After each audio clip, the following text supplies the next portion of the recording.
Hi, Temple of Aaron. I know many of you have been wondering what's going on with our fundraiser. We've had 8 strong years of this event, and it just, with COVID-19, could not happen the same way we wanted to. And we were very distraught. Obviously, bringing people together is what we do. So I'm sad to announce that this year, wait a minute, hold on, someone is calling in.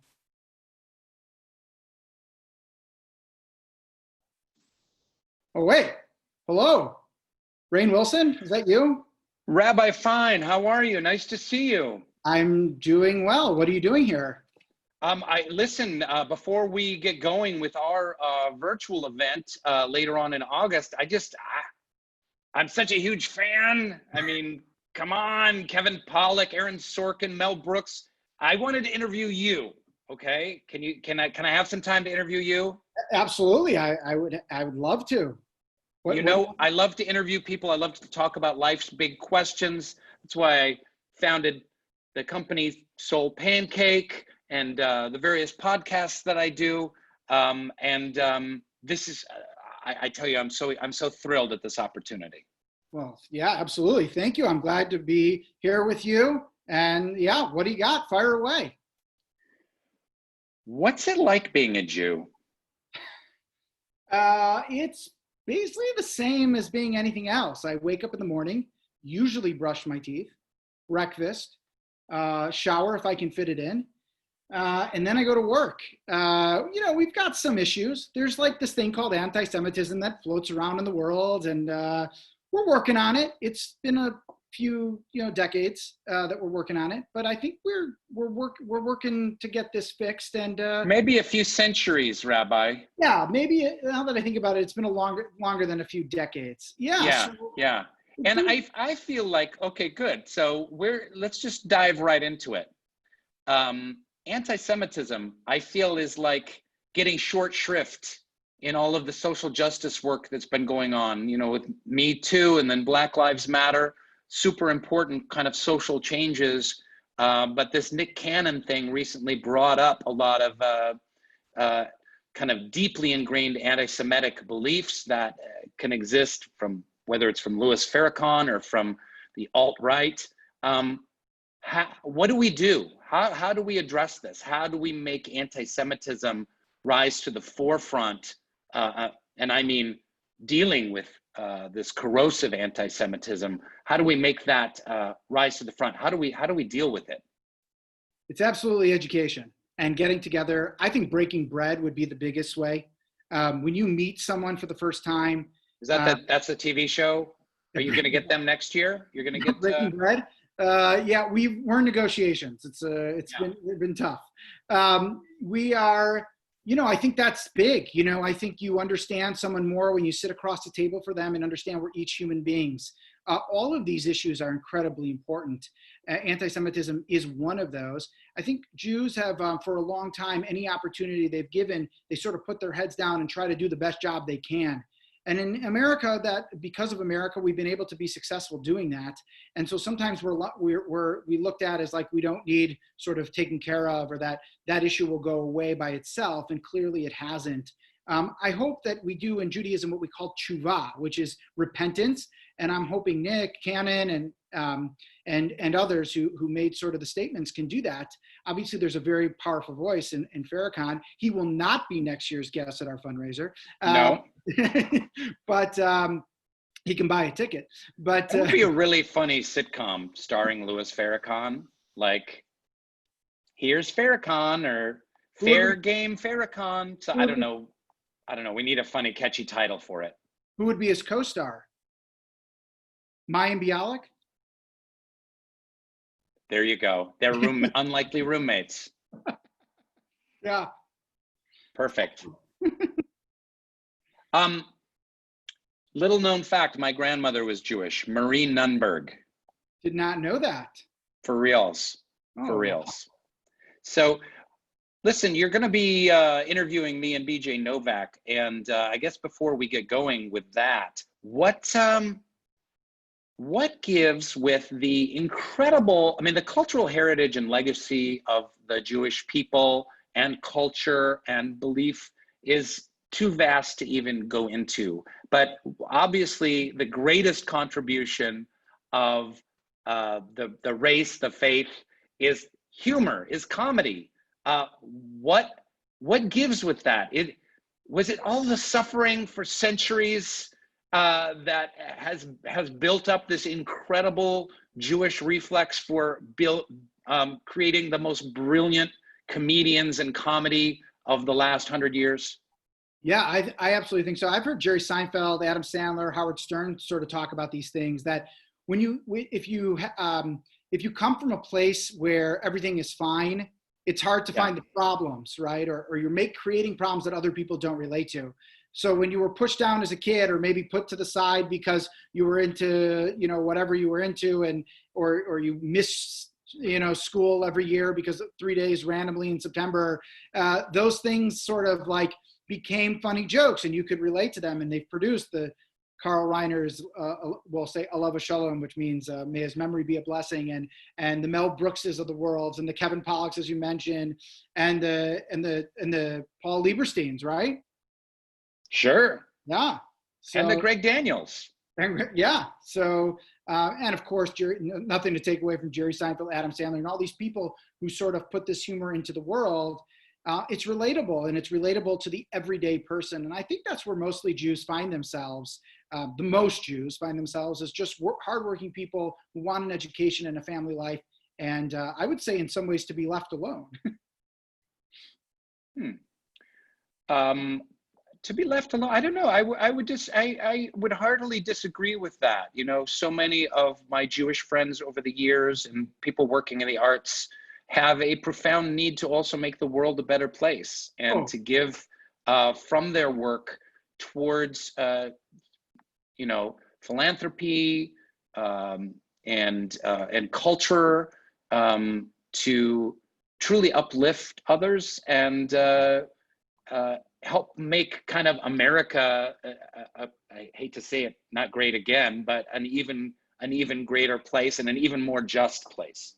Yeah. So when I said left alone, I meant from the anti-Semitic point of view. Absolutely. We have this idea of tzedakah, which comes from the idea of charity, and Jews take that very, very seriously. That's why Jewish organizations are so strong, is because people have this desire to give back and give back to their communities. So absolutely, that is true. And there's that great, and sometimes they even do it anonymously. There's that great Curb Your Enthusiasm episode where Larry goes as anonymous because he thinks that's what you're supposed to do, and Ted Danson puts his name on the building, and then Larry doesn't want to be the schmuck who's left alone. Right. That's Yiddish, so he puts his name on it, whatever. So yeah, absolutely, there's that giving back aspect is a major part of our culture.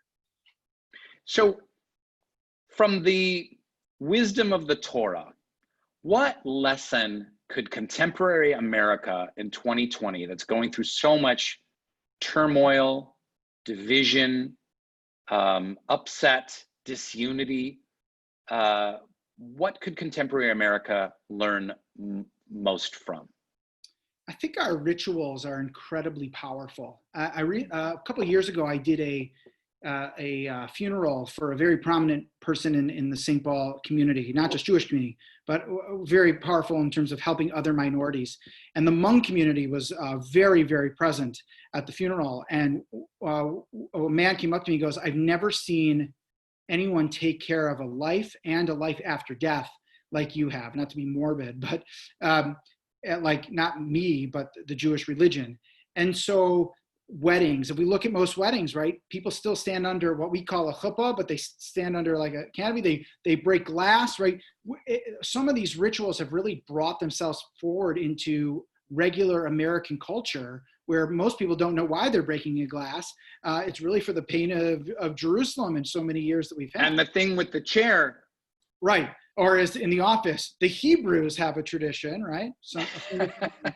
Sorry, you were saying about the glass that has to do with Jerusalem? I skipped over that. Even in our happiest times, we remember those moments in our history that weren't as happy. So yeah, at the end of a Jewish wedding, usually the man breaks the glass, and then we sing Mazel Tov, and we celebrate. And so these things, I was at a non-Jewish wedding, and they had a chuppah, which is the canopy, and they had these and broke the glass. And my non-Jewish friend said, "What do those symbolize?" I go, "I know what they symbolize in a Jewish wedding. I don't know what they symbolize in a non-Jewish wedding."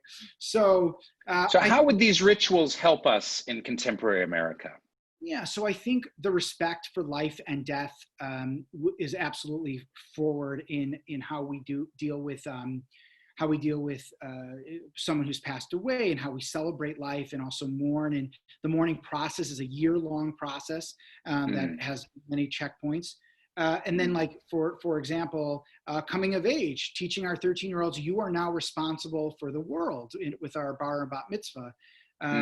The wedding, the sanctity of marriage is incredibly important. Even if mistakes are made, the sanctity is incredibly important in the Jewish faith. And that's what every couple I work with has wedding counseling for a year. It's mandated by me through the synagogue. So all these things I think would better promote healthy living and respect for others.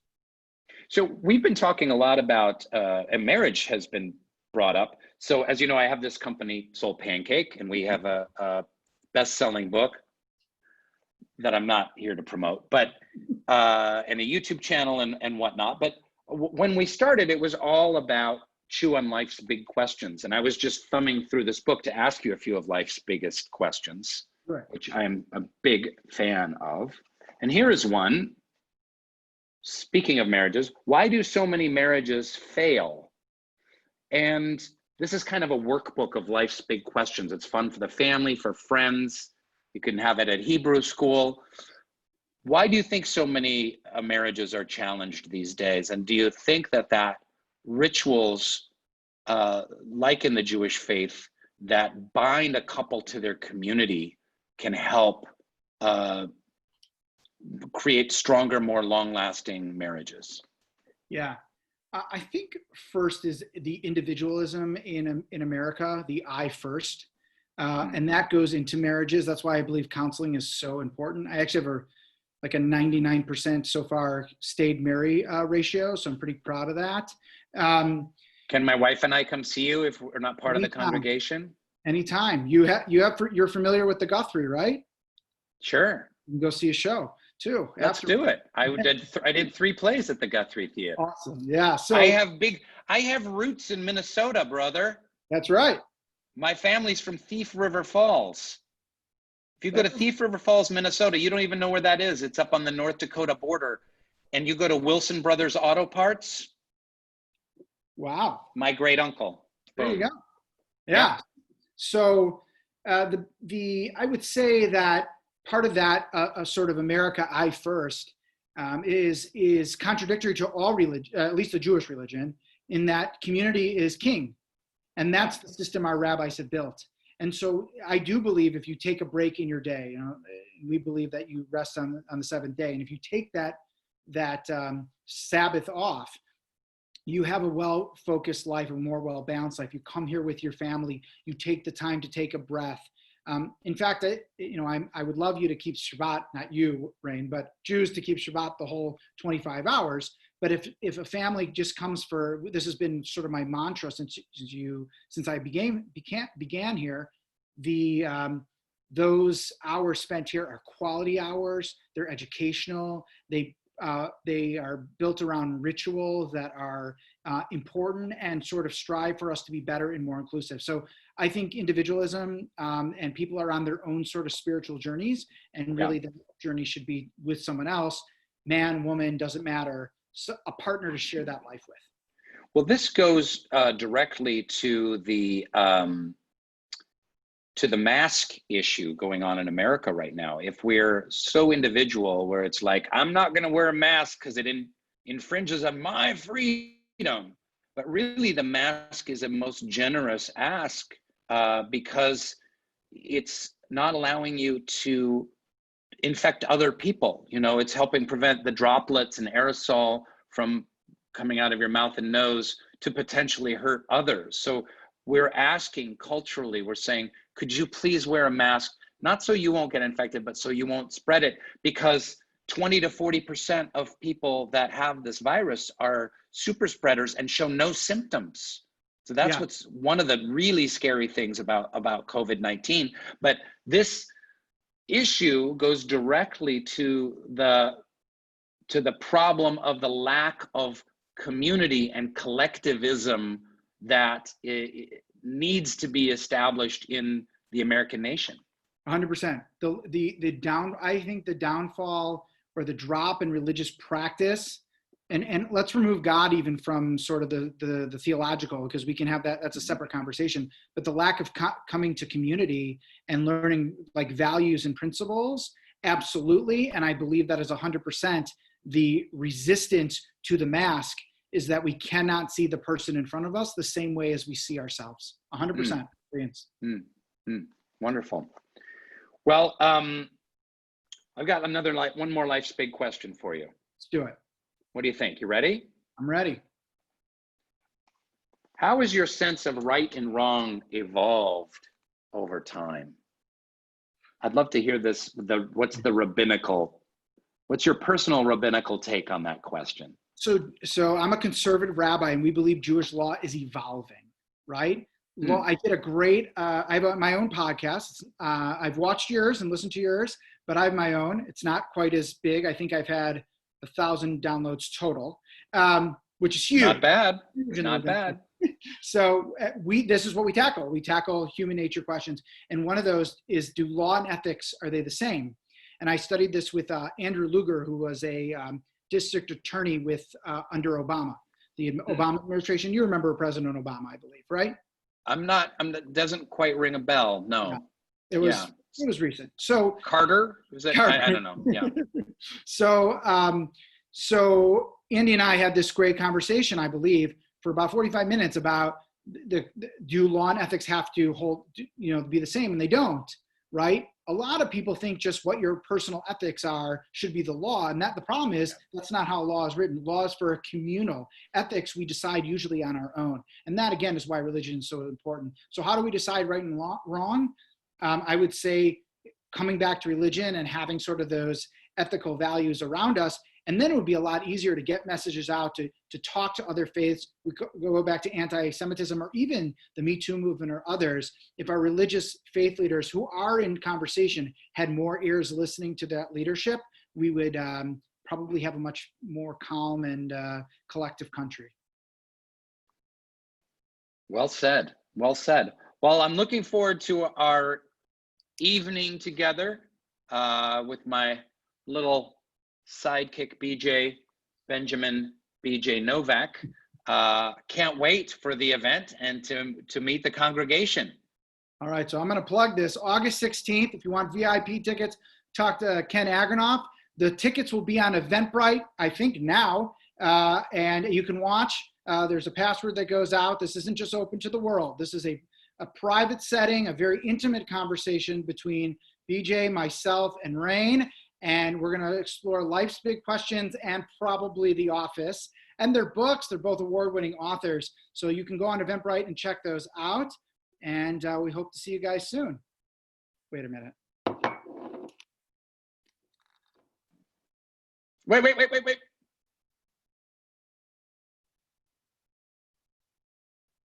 Much better, right? Better. There you go. Thank you, Rabbi Fine. Thank you. Or should I say, Rabbi Fine? Nice. All right, how do you think